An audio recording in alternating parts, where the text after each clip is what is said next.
You may already know that there's 35 million digital nomads, but you might not know that that is on the rise to 92 million by just 2030. And that does not include people that are considered employees that work remotely. So let's talk about remote work. And I'm going to explain to you the 7 untold benefits of remote work that you probably wouldn't even realize, because I didn't realize until I became a digital nomad myself. I'm Deborah Luckham, ex-corporate marketing director of 15 years, where I served and scaled over 57 FTSE 500 brands, some into the billions of revenue, before co-founding Networth Nomads, where we've helped solopreneur clients make millions selling online courses using knowledge they already have. If you're stuck in a career or life that no longer makes you happy and are looking for a proven way to maximize your freedom whilst building generational wealth beyond the scope any 9-to-5 ever could offer, we help you find your true purpose and set up a freedom-based course business, just like we did. Today, we work from anywhere with flexible 4-hour workdays, slow mornings, and completely prioritizing our physical and mental well-being. And it's not as hard as you might think, even if you feel you lack the time, energy, and budget to get it off the ground. So in this episode, I'm going to explain the 7 untold benefits of remote work and really the journey of the things you can expect when you go and become a digital nomad, which I did, because I think originally I was just so excited to get out of my 9-to-5. I was like, I am going to be on my laptop on the beach. I'm going to be drinking coconuts, watching sunsets, and having the time of my life. And that's kind of what happened in the first 6 months, although there was a lot of partying involved as I was kind of releasing the stress, I think, of all of my career and my old life behind, as it were.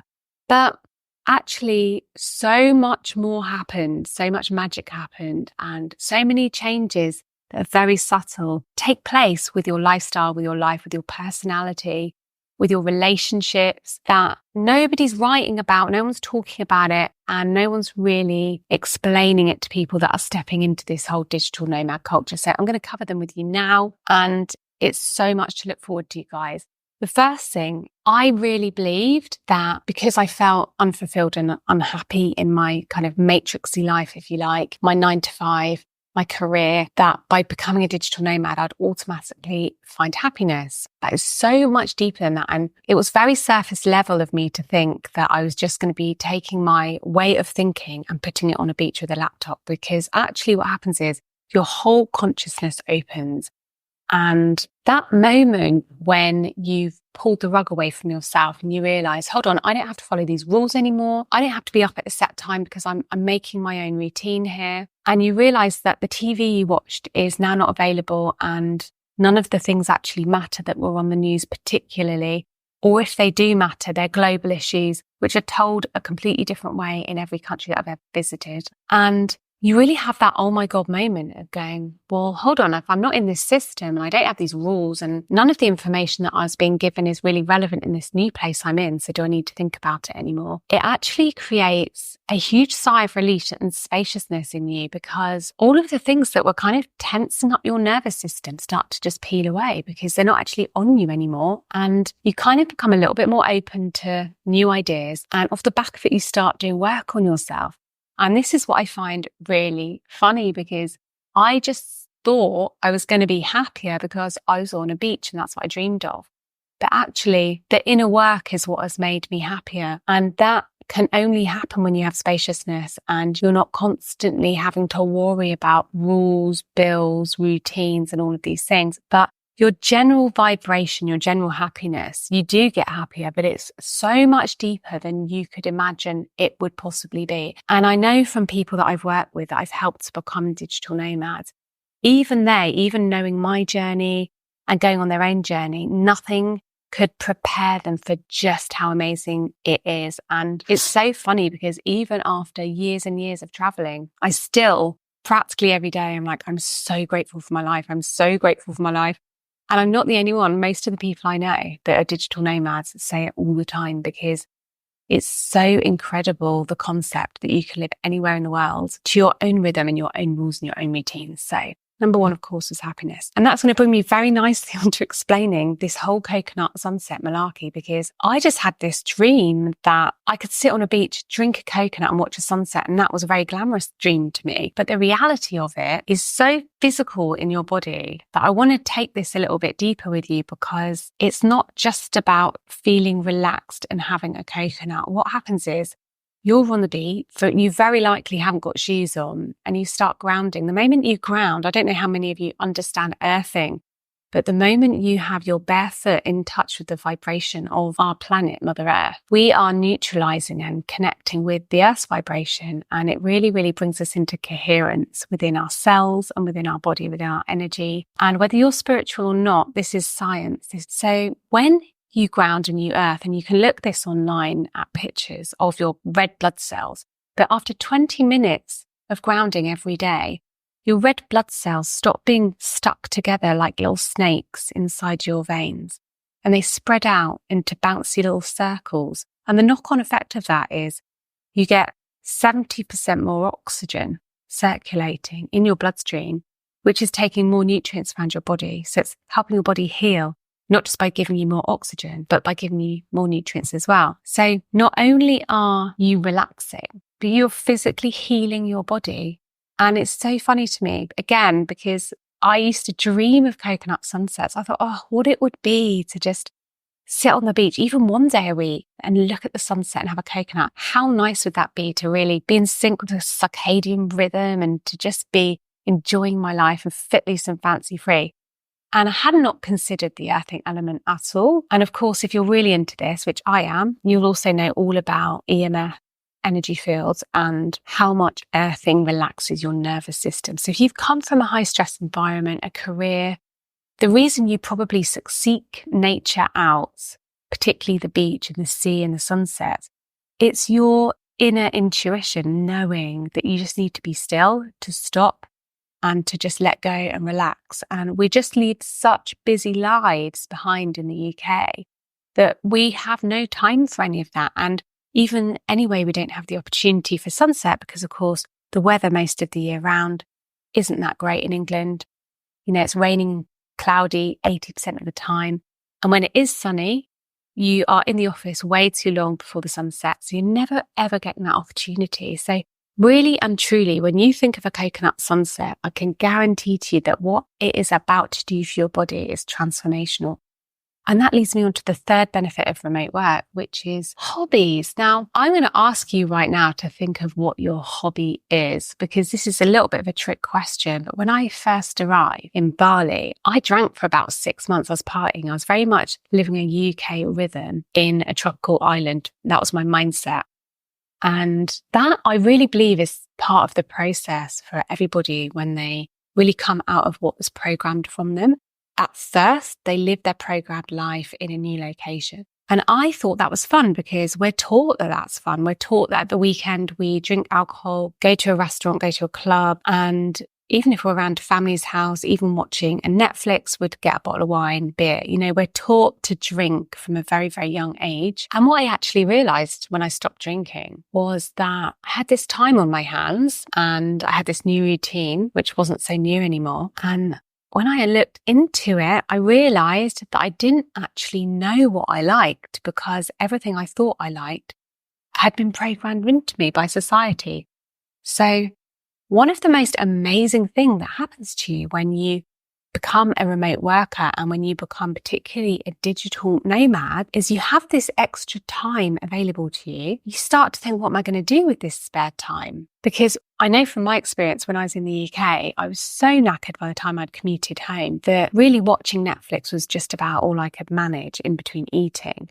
And I wouldn't really say that I enjoyed it, but it was a good option for me if I didn't want to do anything and I was knackered and just wanted to lie there.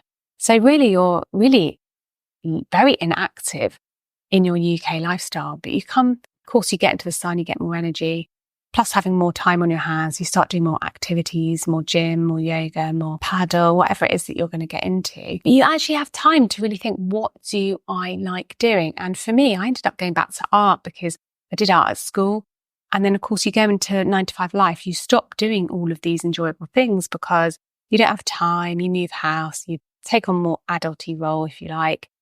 And really, from your hobbies comes joy and happiness. So one of the things that I really, really know that you'll all be able to embrace when you become a digital nomad or when you start becoming a remote worker is finding a hobby again that brings you joy and makes you happy. And the fourth item I've deliberately waited to tell you about because it's so important. And you've probably half thought that you would work on your health more when you became a remote worker or a nomad. But it is so, so much more than that, because when you're in an expat community where there's loads of digital nomads, health is probably the priority for everybody. Everyone's come from somewhere. They've all got a story. And it's more than just, I'll go to the gym, lose a few pounds and get fit.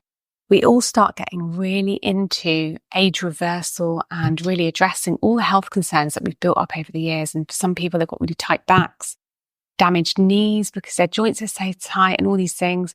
And for some people, it's mental health issues. But generally in that kind of 9 to 5 setup, I was always too tired to work out, even though I had the best intentions. And even though I said, I'll do yin yoga for 10 minutes before I go to bed, that'll be good for me. I was just too tired. And as I became a digital nomad, the need to have alcohol just fell away. The need to watch Netflix disappeared, and the amount of ways in which you can meet people and socialize is very much focused on anything to do with health and fitness. And then, of course, everyone's on the same journey then to work on their mobility, become more flexible, become more spiritually aware for some people, and to take the path of some exercises that they'd never even considered doing before because they just didn't have time, like going to paddle every day, which is, if you don't know what it is, it's kind of like tennis for less fit people, I like to think. But it's basically a kind of mini version of a tennis court. And because you aren't commuting and you're not necessarily working 8-hour days, you have more time to also improve your knowledge. And your knowledge, the moment you have more knowledge, you can address more health concerns and more of this kind of aging aspect. So you do tend to listen to more podcasts and to talk to other people that are also learning lots, and you get to learn and implement the ideas with them. And also to start detoxing, because when we get ill in any shape or form, we rely on our detox pathways to eliminate toxins and to help with reversing disease. But when you're under stress in that kind of 9 to 5 setup, you're commuting, you're overtired all the time, your body's always stressed. And the first thing that happens when you're stressed is your detox pathways shut down because your body's thinking, I need to keep this vessel alive and really energetic. So it takes away any places where it might leak energy. And one of the things is detoxification. So you do find that when you start healing as a digital nomad, generally speaking, if you're living a reasonably healthy and active lifestyle, it happens a lot faster than if you were to do the same health routine in a 9 to 5 environment, because you also have to remember that 9 to 5 setup typically for most people involves sitting, because you're in a car sitting to commute, or on a train sitting to commute, in an office sitting, getting home, sitting on the couch watching Netflix. It's just a lot of sitting and a lot of tight hip flexes. So when you go into a more active lifestyle, your body's moving nutrients around better, it's detoxing better because it's more relaxed, and overall your health just takes an upward turn. And that brings me very nicely onto food.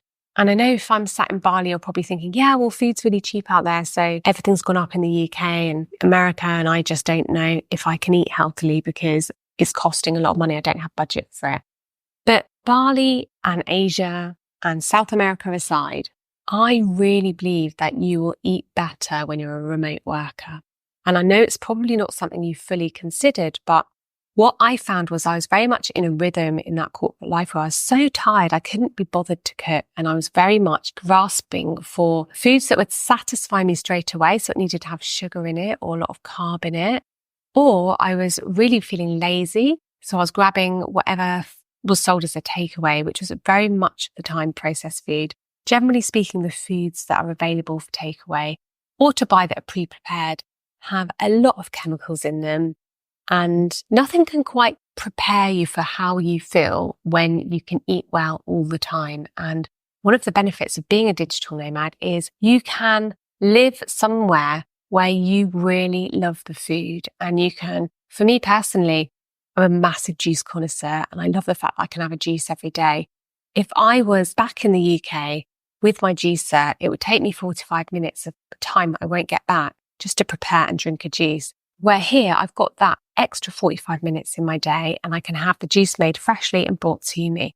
So I can really work on my food and my health, my fitness through my food as well. If you enjoy listening to this podcast, it would mean a whole lot to me if I could ask for one small favour. And that is to hit the subscribe button or click the notification bell so you never miss an episode again.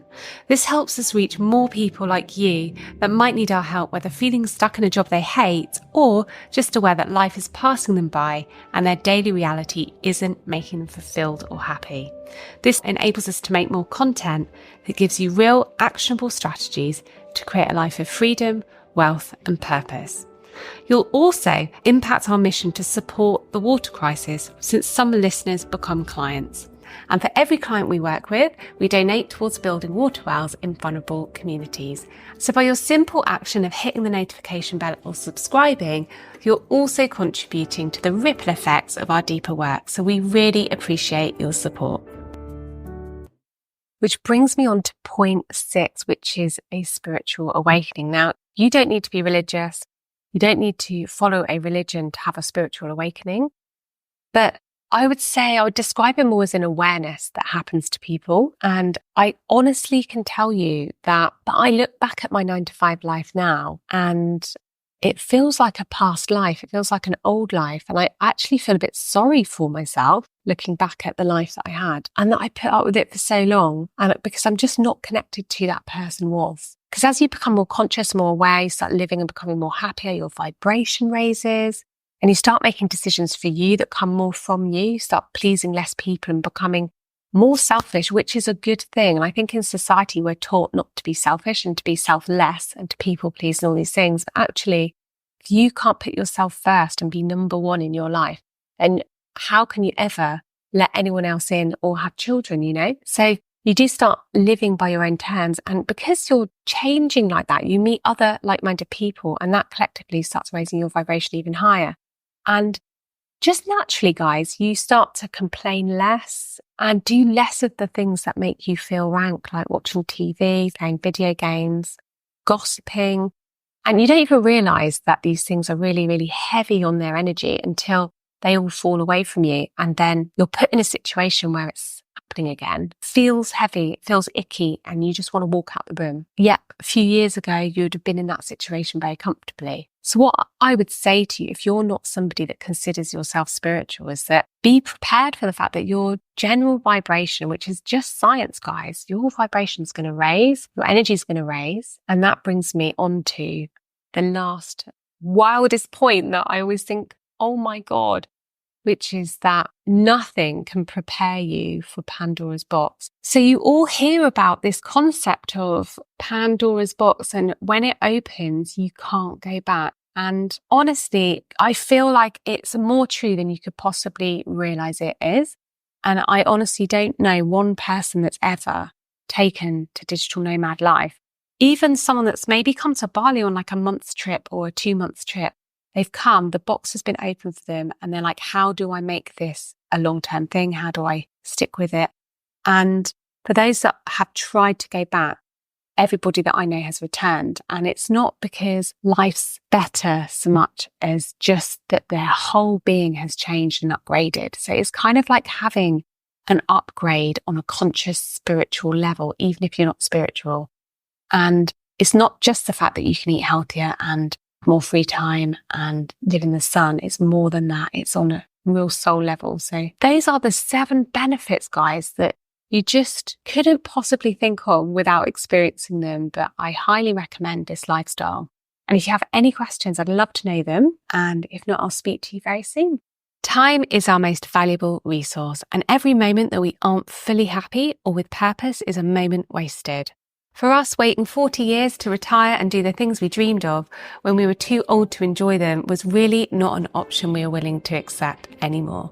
And having a course business has helped us make better choices. We've been able to gain freedom, work from anywhere, and prioritise our physical and mental health in a way no 9-to-5 ever could.